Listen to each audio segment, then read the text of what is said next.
Boa noite. Considerada uma decisão histórica, o cardeal Leon foi condenado a 6 meses de prisão com pena suspensa por ocultar casos de pedofilia. Vejamos os destaques que marcam a atualidade deste Euronews Noite. Cardeal Barbarin anuncia demissão. Arcebispo de Lyon condenado a 6 meses de prisão com pena suspensa por ocultar casos de pedofilia. Jean-Claude Juncker quer o Fidesz de Viktor Orbán fora do Partido Popular Europeu. O presidente da Comissão diz que os valores não são partilhados. Huawei anuncia que vai processar os Estados Unidos pelas restrições à compra de equipamento do grupo chinês.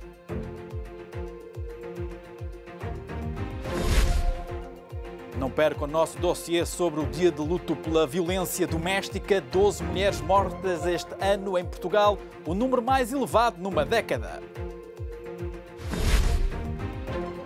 Uma mulher cruza os céus de Moçambique. É a primeira moçambicana piloto de aviões comerciais. Depois de a justiça francesa considerar provado que Philippe Barbarin, cardeal e arcebispo de Lyon, ocultou casos de pedofilia entre o clero, o sacerdote anunciou a demissão. O cardeal Philippe Barbarin vai apresentar a demissão ao Papa. A decisão foi comunicada depois de o Tribunal Criminal de Lyon o ter condenado a uma pena suspensa de 6 meses de prisão por ocultar casos de pedofilia na Igreja Católica. Numa declaração aos jornalistas, Barbarin quis também dedicar as preces às vítimas de pedofilia e respectivas famílias. O tribunal considerou provado que o arcebispo sabia e não denunciou agressões sexuais a um grupo de jovens escoteiros por parte do padre Bernard Prenatam, realizadas durante as décadas de 70 e 80. Durante o julgamento, que durou 3 dias, Barbarin considerou-se sempre inocente, apesar de admitir saber das agressões desde 2010 e só se ter apercebido da gravidade dos factos 4 anos depois. A defesa do cardeal pediu absolvição e já afirmou que vai pedir recurso da sentença. Barbarin deverá ser recebido pelo Papa Francisco dentro de alguns dias.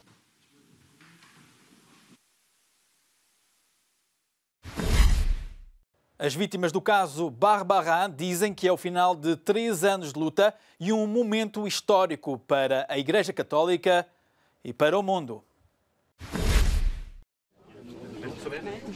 Para as vítimas do caso Barbarin, a condenação do arcebispo de Lyon é uma mensagem forte enviada à Igreja de França e ao mundo. Uma grande oportunidade para uma mudança de atitude face aos casos de pedofilia na Igreja. Penso que é um sinal, algo que é, antes de tudo, do ponto de vista emocional, extremamente importante.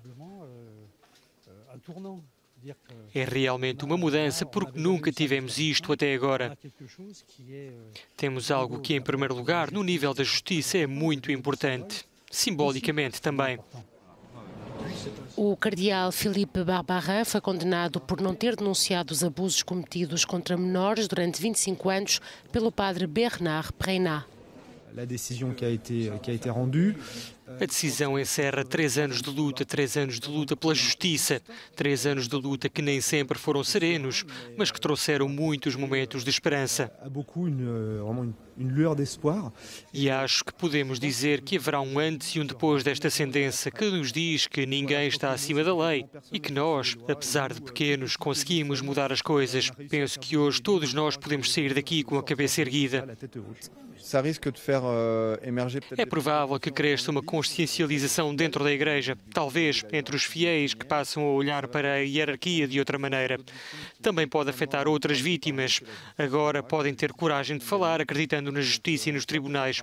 Por isso esperamos que esta condenação tenha impacto noutras pessoas. O tribunal considerou que o arcebispo de Lyon teve conhecimento durante anos dos abusos sexuais cometidos pelo padre Prenatam e escondeu os crimes da justiça. Para as vítimas, se o cardeal e os funcionários da diocese tivessem denunciado os fatos, muitos crimes não teriam prescrito. A Euronews acompanhou de perto este caso. A decisão do tribunal foi importante para as vítimas deste caso e de outros. como nos conta Valérie Gourriat, repórter da Euronews.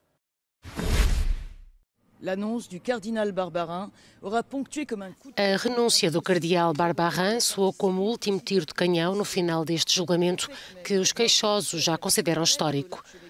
O facto de ter levado à justiça o arcebispo de Lyon e 5 funcionários da paróquia foi considerado uma vitória das vítimas do padre Perrenat e da associação La Parole Libérée. A luta que travam há mais de 3 anos já ultrapassou as fronteiras de França.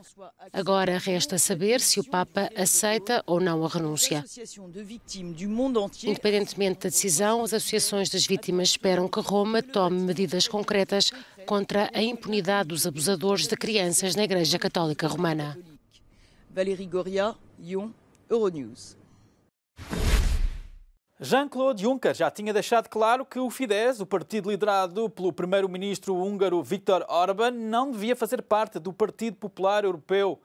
O presidente da Comissão Europeia voltou a insistir nessa ideia. Mais uma reunião do Partido Popular Europeu, mais uma vez que o nome de Viktor Orbán vem ao de cima.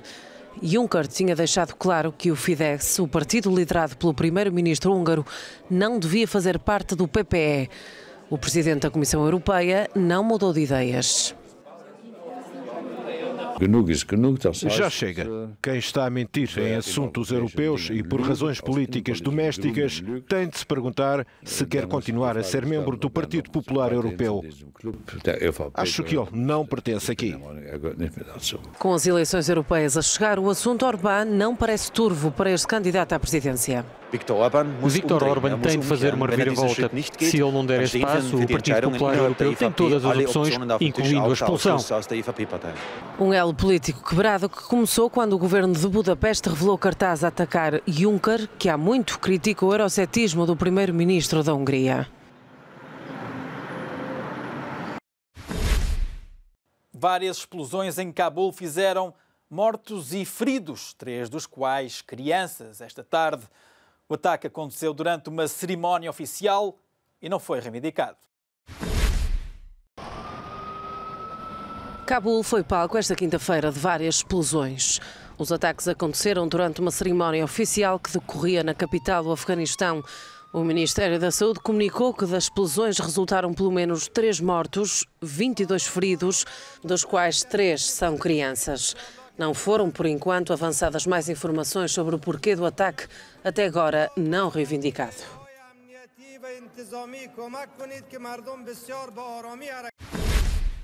A aldeia de Baghouz, na Síria, é considerada o último bastião do grupo Estado Islâmico. As forças apoiadas pelos Estados Unidos garantem que o derradeiro assalto contra os extremistas está para breve. Primeiro resultado, a população começou a fugir.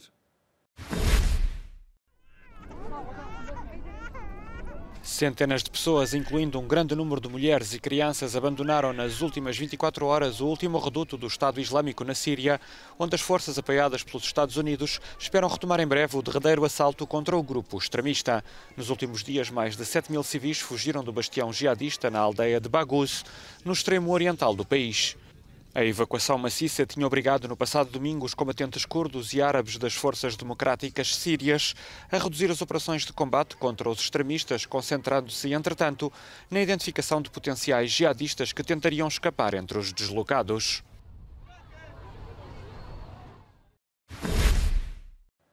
A Huawei começou uma batalha judicial contra os Estados Unidos.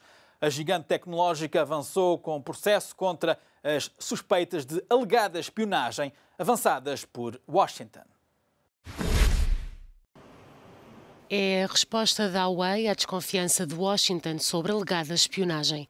O gigante tecnológico chinês vai processar o governo dos Estados Unidos por ter proibido os serviços públicos do país de comprar equipamento do grupo. O anúncio foi feito esta quinta-feira em conferência de imprensa por um dos responsáveis da empresa. Depois de esgotarmos todos os outros meios para acalmar as dúvidas de alguns legisladores dos Estados Unidos, não temos outra escolha senão contestar a lei no tribunal.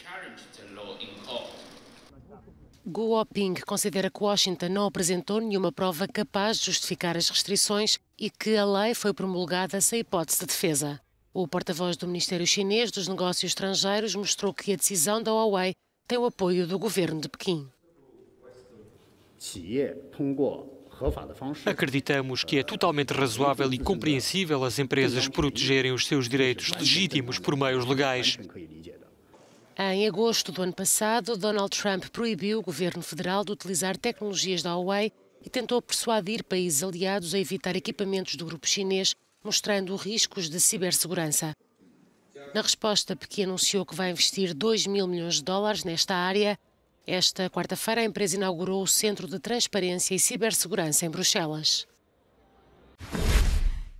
E no mundo virtual, as relações do futuro querem-se com mais privacidade. Quem o disse foi Mark Zuckerberg. Sem se comprometer com datas, o patrão do Facebook anunciou mudanças para as conversas nas redes sociais. Os usuários pediram, Mark Zuckerberg está disposto a dar. O criador do Facebook recorreu à própria rede social para anunciar que o futuro passa por mais privacidade. A empresa está a trabalhar na encriptação dos serviços de mensagens das plataformas Facebook e Instagram, à semelhança do que já acontece com o WhatsApp. Os planos passam também por integrar os 3 serviços de mensagens. Sem uma data prevista para que tudo aconteça, Zuckerberg admite que as mudanças que se avizinham podem não agradar a todos.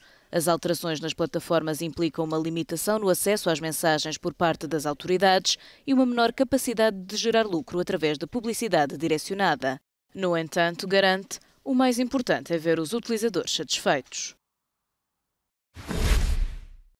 Com a economia a dar sinais de abrandamento, o Banco Central Europeu decidiu não subir as taxas de juro, pelo menos até ao final do ano, e anunciou novos estímulos. O Banco Central Europeu vai manter as taxas de juros atuais até ao final deste ano. A principal taxa de refinanciamento vai continuar a ser 0%. O presidente do BCE anunciou também que será concedida uma nova vaga de empréstimos de longo prazo aos bancos. We decided to launch a new series of quarterly targeted longer-term refinancing operations, TLTRO III, starting in September this year and ending in March 2021. Each with a maturity of 2 years. These new operations will help to preserve favorable bank lending conditions and the smooth transmission of monetary policy.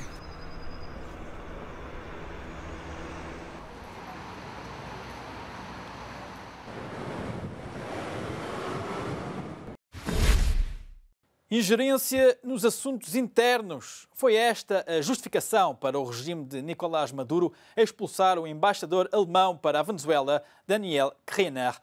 Berlim classificou a expulsão de incompreensível. O regime de Nicolás Maduro declarou como persona non grata e deu 48 horas ao embaixador alemão na Venezuela para sair do país. Daniel Krenner é acusado de ingerência nos assuntos internos por ter, juntamente com outros diplomatas ocidentais e latino-americanos, acolhido o presidente do Parlamento, Juan Guaidó, no regresso à Venezuela na segunda-feira. Berlim classificou a expulsão de incompreensível.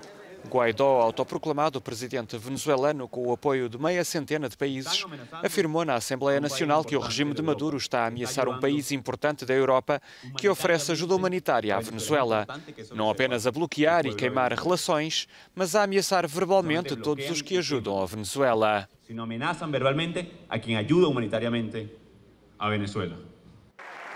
Em entrevista ao jornal alemão Der Spiegel, Guaidó apelou aos países europeus para reforçarem as sanções financeiras contra a administração em Caracas, sublinhando que a Venezuela vive sob uma ditadura e que Maduro ocupa ilegalmente a presidência e não é legítimo para declarar um embaixador como indesejável. Esta quarta-feira, o governo venezuelano libertou um jornalista norte-americano e outro colega local que estiveram detidos durante mais de 12 horas numa ação que também reforçou as críticas internacionais contra Nicolás Maduro. E a escola de samba Mangueira conquistou o Carnaval do Rio de Janeiro com uma pitada de contestação. Escola de Samba Mangueira venceu o Carnaval do Rio de Janeiro. Com o enredo denominado História para Ninar Gente Grande, a escola revisitou a história do Brasil pela ótica de heróis populares, negros e índios. Brasil, meu Deus, deixa eu te contar. E fez uma homenagem a Marielle Franco, a vereadora do Rio de Janeiro, defensora dos direitos dos gays e dos negros, cujo assassinato em 2018 continua sem solução. Na conquista do 20º título carnavalesco, a Mangueira deu uma aula de história na Sapucaí e exibiu uma bandeira do Brasil com as cores da escola e onde o lema nacional Ordem e Progresso foi trocado por índios, negros e pobres. E chegamos ao final da primeira parte. Não saia daí, voltamos dentro de instantes.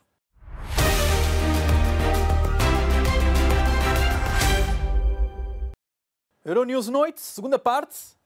Portugal cumpriu um dia de luto pelas vítimas de violência doméstica. Um flagelo que no país parece ser superior ao que se passa na União Europeia. Ainda ontem foi assassinada pelo marido mais uma mulher em Portugal. É a 12ª vítima de violência doméstica só este ano. O elevado número de vítimas fez com que o governo decretasse um dia de luto nacional. Portugal cumpre esta quinta-feira um dia de luto nacional pelas vítimas de violência doméstica. 12 mulheres foram mortas no início deste ano. A diretora técnica do Prati, Centro de Atendimento à Mulher da Associação UMAR, no Porto, encontra razões para explicar esta subida do número de vítimas. Deve-se a vários motivos, claro, principalmente a uma sociedade que ainda vê de forma desigual o papel dos homens e das mulheres, mas também, e a UMAR não se cansa de apontar o dedo, a justiça em Portugal não leva a sério o crime de violência doméstica, desvalorizando o crime, achando que é um crime menor, desculpando o agressor e encontrando sempre defeitos na vítima. As sentenças de um juiz do Tribunal da Relação do Porto têm chocado muitas pessoas em Portugal. Neto de Moura disse que até podia entender o facto de um marido ter agredido a mulher por esta ter cometido adultério. Citou mesmo a Bíblia, lembrando que nesta se lê que as mulheres adúlteras devem ser punidas com a morte. A Associação de Mulheres lembra que Portugal só começou a trabalhar nas respostas à violência doméstica no início do milénio, 20 anos depois de outros países europeus. Nós temos em Portugal 3 em cada 5 mulheres são ou foram vítimas de violência doméstica. Há outros países como França, Alemanha, com números bem inferiores a estes. Há outros países que têm números superiores aos nossos. Também depende do trabalho que já vem sendo feito nos diferentes países. A UMAR considera que Portugal deve investir na prevenção primária e na formação de profissionais. O relatório da Associação de Apoio à Vítima, a APAV, diz-nos que os portugueses fazem cada vez mais chamadas para pedir ajuda. O relatório da APAV é claro, os portugueses ligam cada vez mais para a linha de apoio à vítima. Em 2017, o número de chamadas que chegaram à APAV aumentou 19,2% em 2 anos. Isto representa mais de 40 mil chamadas em apenas um ano. Mas nem todas as vítimas chegam a apresentar queixa. Em 2017, chegaram à polícia 16 mil denúncias relacionadas com violência doméstica, o crime mais sonante de todas as formas de violência contra pessoas. Quase sempre associado ao sexo feminino, este é um problema que abrange tanto homens como mulheres. Vejamos o perfil da vítima. 82% das pessoas que ligam para a linha de apoio da APAV para fazer queixa de violência doméstica são mulheres. O restante, menos de 20%, homens, número que também tem aumentado de ano para ano. O número de chamadas aumenta, mas isso não quer dizer obrigatoriamente que há mais casos, mas apenas mais denúncias. A violência doméstica continua a ser a razão principal para as chamadas que chegam à Associação Portuguesa de Apoio à Vítima, mas a APAV recebe queixas por telefone de diferentes crimes.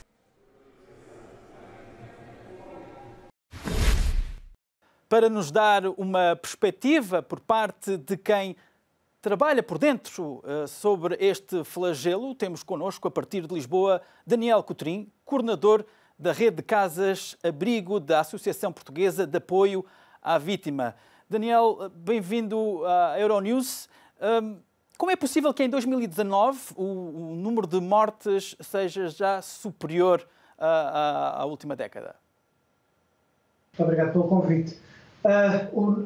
Uma das razões para podermos explicar isto deve-se muito, sobretudo, se calhar, ao facto de muitas das situações de homicídios, neste momento em contexto de violência doméstica, muitas das situações não estarem, por um lado, sinalizadas nem às forças de segurança, nem às organizações de apoio, e, por outro lado, também, ainda à deficitária cultura de cidadania, portanto, de denúncia por parte de terceiros, porque o crime de violência doméstica em Portugal é um crime público, portanto, é um crime que exige a denúncia de outros. E aquilo que nós sabemos é que, na grande maioria das situações, estas histórias com estes fins trágicos já eram do conhecimento de muitas pessoas que não as denunciaram. Portanto, também temos muito que fazer ainda na área da prevenção e da educação pela cidadania. Basicamente, em 2 meses e meio morreram 11 pessoas. Qual foi o total do ano passado? Morreram 28 mulheres. E diga uma coisa, então, aquilo que eu posso compreender da sua resposta é de que as pessoas têm menos receio em procurar ajuda, é isso? Aquilo que acontece é, por dois lados, uma coisa. Por um lado, o facto de haver mais denúncias e das pessoas denunciarem mais, e quando eu falo em pessoas que denunciam, estou a falar das vítimas, tem a ver, obviamente, aqui com as campanhas de sensibilização e com a informação que as pessoas têm. Por outro lado, aquilo que é cada vez mais importante também trabalhar é a comunidade enquanto ativo importante na denúncia também ela destas situações e da prevenção destas situações. Portanto, uma mensagem importante: todos somos responsáveis, todos podemos ajudar, e se alguém notar algo que não está correto, poderá também ligar à APAV e a APAV dará uma resposta? Claramente, claramente. Ou seja, quebrar o silêncio é fundamental. O silêncio é um dos instrumentos que o agressor utiliza para manipular e para controlar a vítima, não é? Portanto, é dizendo-lhe para ela não falar, para ela não se manifestar. Portanto, todos aqueles e todas aquelas que souberem deste tipo de situações podem recorrer à APAV, podem denunciar junto das forças policiais, e isso é importante. Mesmo que as vítimas a seguir digam que nada se passou, pelo menos já foi feita uma referenciação ao sistema, isso é fundamental. Em termos europeus, não há muitos dados em termos europeus sobre a violência doméstica, mas em relação à violência contra mulheres, Portugal parece estar um pouco mais acima do que a maioria dos países da União Europeia. Isto deve-se a quê? Sobretudo, por um lado, muitos anos de pouco interesse dado a estas questões por matérias de Estado. Nós, se pensarmos, o crime é público em Portugal e começou-se a discutir a violência doméstica no final do século XX. Portanto, em 1999, princípio do ano 2000. Em termos de sociedade, isso é muito pouco tempo. Portanto, esta discussão ainda é uma discussão muito recente na sociedade portuguesa. Depois, por outro lado, tem-se feito, obviamente, um caminho em muitos níveis destas questões, mas ainda perduram em alguns operadores, em alguns agentes, nomeadamente a Justiça, alguns discursos estereotipados, com alguns toques de misoginia, de machismo, que é preciso, obviamente, erradicar. E isso também é possível observar, digamos, em algumas quadras da polícia, por exemplo, ignorar os alertas ou os pedidos de ajuda? As polícias, nos últimos anos, têm feito um percurso muito positivo no sentido da formação e têm trabalhado cada vez mais para estarem mais próximas das pessoas naquilo que é o seu trabalho. Portanto, as polícias têm feito um caminho, juntamente com as próprias organizações, e trabalham muitas vezes de braço dado com as próprias organizações, e, infelizmente, em alguns setores da justiça, alguns magistrados, não diremos todos, ainda há alguma resistência a olhar para a violência doméstica como crime e ainda a olharem para a violência doméstica como apenas uma questão cultural ou social. Portanto, como algo que... E essa resistência e também, digamos, a falta de formação por parte das autoridades reflete-se um pouco na geografia do país, digamos. Há mais denúncias no litoral e no interior parece existir menos. Haverá alguma relação? A relação que existe tem claramente a ver aqui com a distribuição geográfica e demográfica da população. O litoral tem muito mais pessoas. Mas a verdade é que Portugal, a estes níveis e do ponto de vista da justiça, funciona em dois tempos. No litoral estão as organizações, estão os tribunais, e o interior continua a ser, pelas suas próprias características, mais desolado, com menos pessoas e com maiores dificuldades de acesso à informação. E se nós olharmos, inclusivamente para os locais onde acontecem estes homicídios, veremos que eles acontecem muitas vezes em locais muito isolados, em locais onde dificilmente as pessoas tinham acesso a algum tipo de informação. No entanto, temos que deixar claro que a violência doméstica é um fenómeno perfeitamente transversal, portanto, que atinge homens e mulheres de todos os estratos socioeconómicos. Daniel Cotrim, coordenador da rede de casas-abrigo da Associação Portuguesa de Apoio à Vítima, muito obrigado por ter estado connosco e boa sorte no seu trabalho. Muito obrigado, nós. Estamos a poucas horas do Dia Internacional da Mulher, o 8 de março, e de Moçambique surge precisamente uma mulher que cumpriu o sonho de quando tinha apenas 8 anos, pilotar aviões. Voar é o sonho de muitos meninos. Foi também o de Admira António. Aos 8 anos já sabia que queria ser piloto de aviões. Hoje é a primeira mulher ao comando de um avião das linhas aéreas de Moçambique. Em 2012, quando integrou a primeira equipa de pilotagem, tinha ao lado apenas homens, mas os preconceitos não a demoveram de querer voos mais altos. As atenções estão sempre em ti, como mulher. Querem ver se realmente sabes o que estás a fazer, por que razão chegaste ali, se alguém te facilitou. Então, tive que provar a minha aptidão, o meu profissionalismo. Ao entrar para o cockpit de um Embraer 145, Admira conhece a realidade que tem pela frente. Nos céus, a maior parte dos assistentes de bordo é do sexo feminino, mas apenas 5% dos pilotos são mulheres. Em terra, o caminho a percorrer ainda é longo. No Índice de Desigualdade de Género das Nações Unidas, que mede a saúde, a participação no mundo laboral e o acesso a oportunidades, Moçambique está na posição 136, num total de 160 países.